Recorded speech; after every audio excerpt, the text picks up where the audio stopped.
Okay, so this lesson is going to be about trigonometric equations. Steps that you need to follow. First, let's remember that equations mean an equal sign. So you need to have an equal sign in order to have an equation. But the steps I want to follow. So the first thing I want to do is replace any identities that are from your reference table, like the double angles, the half angles, if they pop up. Rewrite any secants or cosecant, secants, or cotangents. So we know cosecant is the reciprocal of sine. You guys should know this by now. Secant is the reciprocal of cosine. So 1 over cosine. And cotangent is the reciprocal of tangent. So 1 over tangent. If you wanted to write cosine over sine, that's also fine.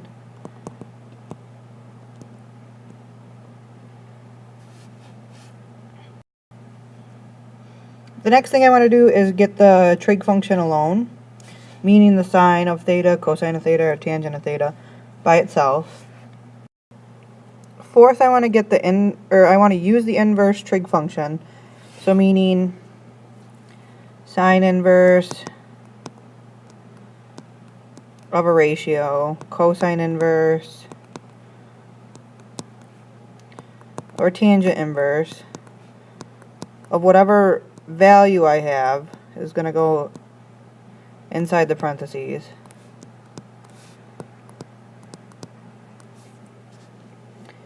To solve for the variable could be theta, it could be x, it could be y, it could be a different letter. So you always want to use the inverse to solve for the angle that you're trying to find. Inverse finds angles. And the fifth thing you want to do is determine all the values that satisfy the equation. So to do that, we need to write out our 4 quadrants and determine which quadrants I would get positive values or negative values of the value I'm given. So I'm going to draw that again. So I have the saying,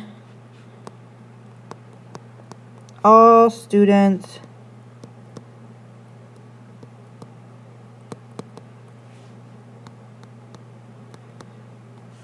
take calc.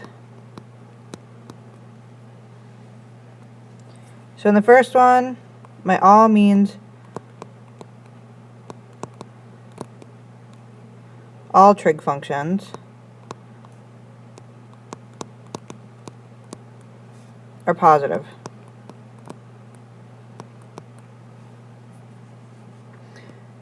The students for S means sine is positive, and also it's reciprocal. So 1 over sine, which we know is cosecant, is positive. The T is for tangent, and then the reciprocal of tangent, which is cotangent. And the C is cosine, and its reciprocal is secant.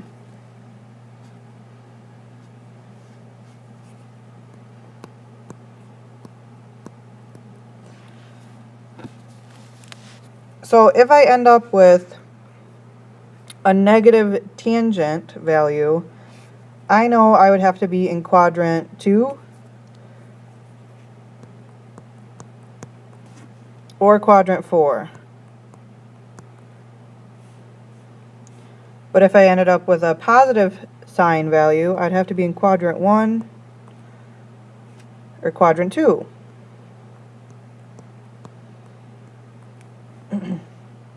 If I end up with a negative cosine, I'd have to be in quadrant 3 or quadrant 2 again. It all depends on what type of value you get, a positive or a negative, and depending if it's with a sine value, a cosine value, or a tangent value. Okay, so now we're going to do a couple examples together. Okay, so we're going to do a couple examples of solving for all the values of x in the interval of 0 is less than or equal to x, which is less than 360. All this means is I'm only going from 0, and it could possibly be 0 because it's equal to, or less than 360. So all my answers have to be in between 0 and 360, but it can include 0 because it's less than or equal to, but it can't include 360 because it's not equal to. Okay, so for the first equation, I have radical 3 minus 3 times the tangent of x is equal to 0. So my first goal is to look to see if I have any identities. I don't have any identities because I don't have a half angle or a double angle. So now I want to get the tangent value, the tangent of x by itself. So I need to get rid of the radical 3, and I need to get rid of the negative 3. So first I want to get rid of the radical 3. So I'm going to subtract the square root of 3 on both sides.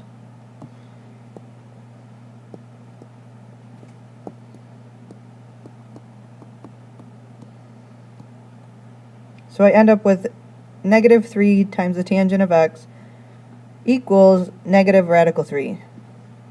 So now I want to get rid of this negative 3 out in front, and it's times the tangent of x, so I have to divide by a negative 3.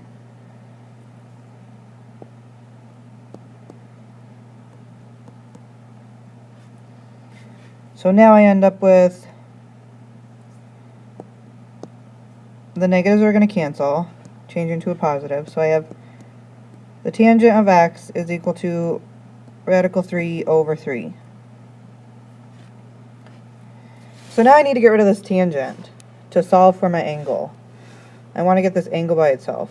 So my angle in this case is x. Remember, it could be a theta, another letter, whatever variable they want to stick in there. So the only way to get rid of a tangent is the opposite function, or the opposite operation, I should say. The opposite operation of tangent is tangent inverse.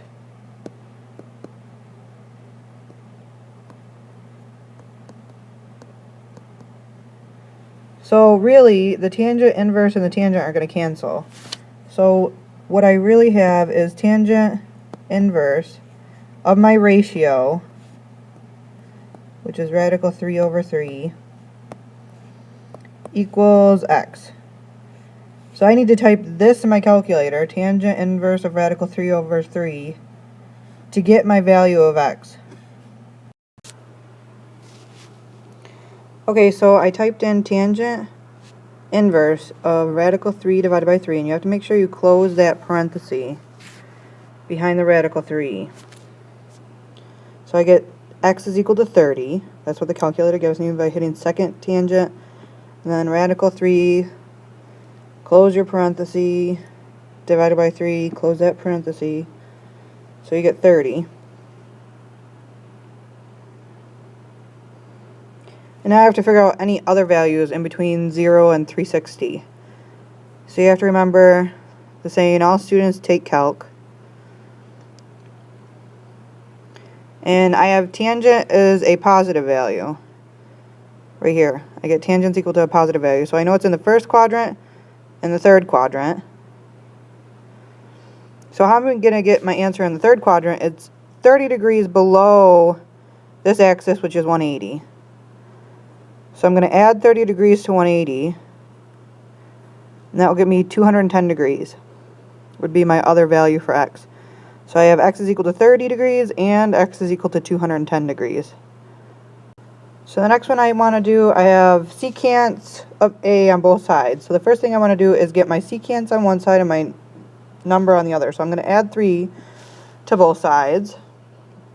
So I get 8 plus 2 secant of a is equal to 6 secant of a. And I want to move my secant over to the other side. So I'm going to subtract 2 secant a on both sides. Not equal to, that equal to has to go away. So now I have 8 is equal to for secant of A.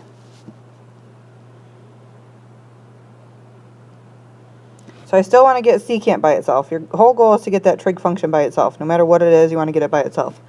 So 4 times the secant of A, I'm going to divide by 4. So I get secant A is equal to 2. Now there is no inverse secant button on my calculator, so I have to get this in terms of cosine. So secant of A I know is equal to 1 over cosine of A. And since secant of A is equal to 1 over cosine, I know 1 over cosine is equal to 2. So I want to get cosine on the top. So the only way to get cosine on the top is cross multiply. So I put the 2 over 1 and I cross multiply. I'll get 1 is equal to 2 times cosine of A would be 2 cosine of A.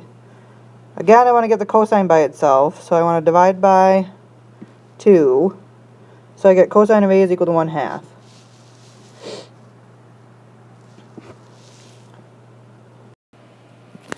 Okay, so I'm going to make this all a little bit smaller.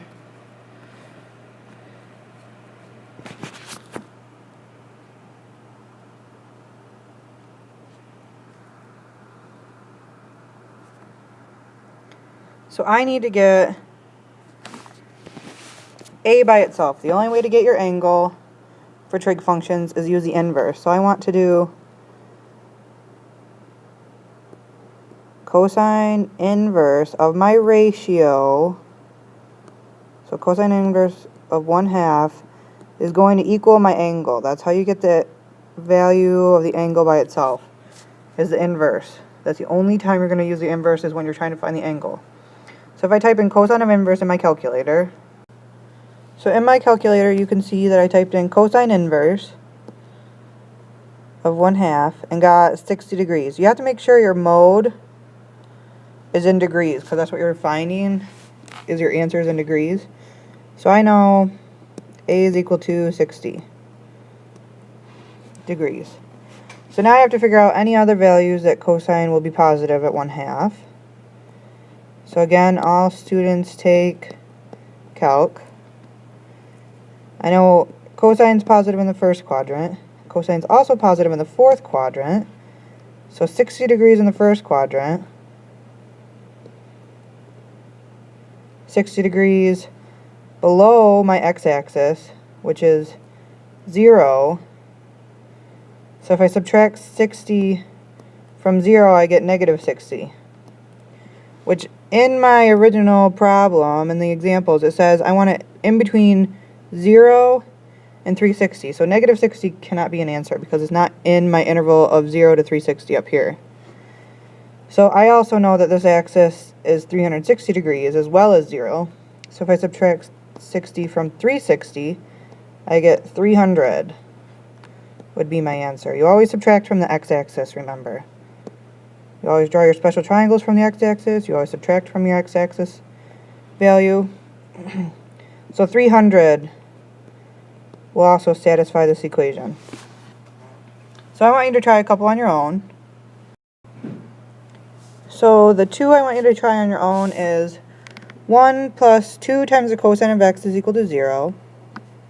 And remember, your goal is to get the cosine x by itself. So you want to move the 1 first and then the 2. The next one I want you to try is square root of 3 times the cotangent of x plus 2 equals 1. So you want to get the cotangent by itself on this one. So you'd have to move the 2 and then move the radical 3. The second one's a little bit more difficult than the first one, so hopefully you'll try your best. And then we'll talk about it in class tomorrow.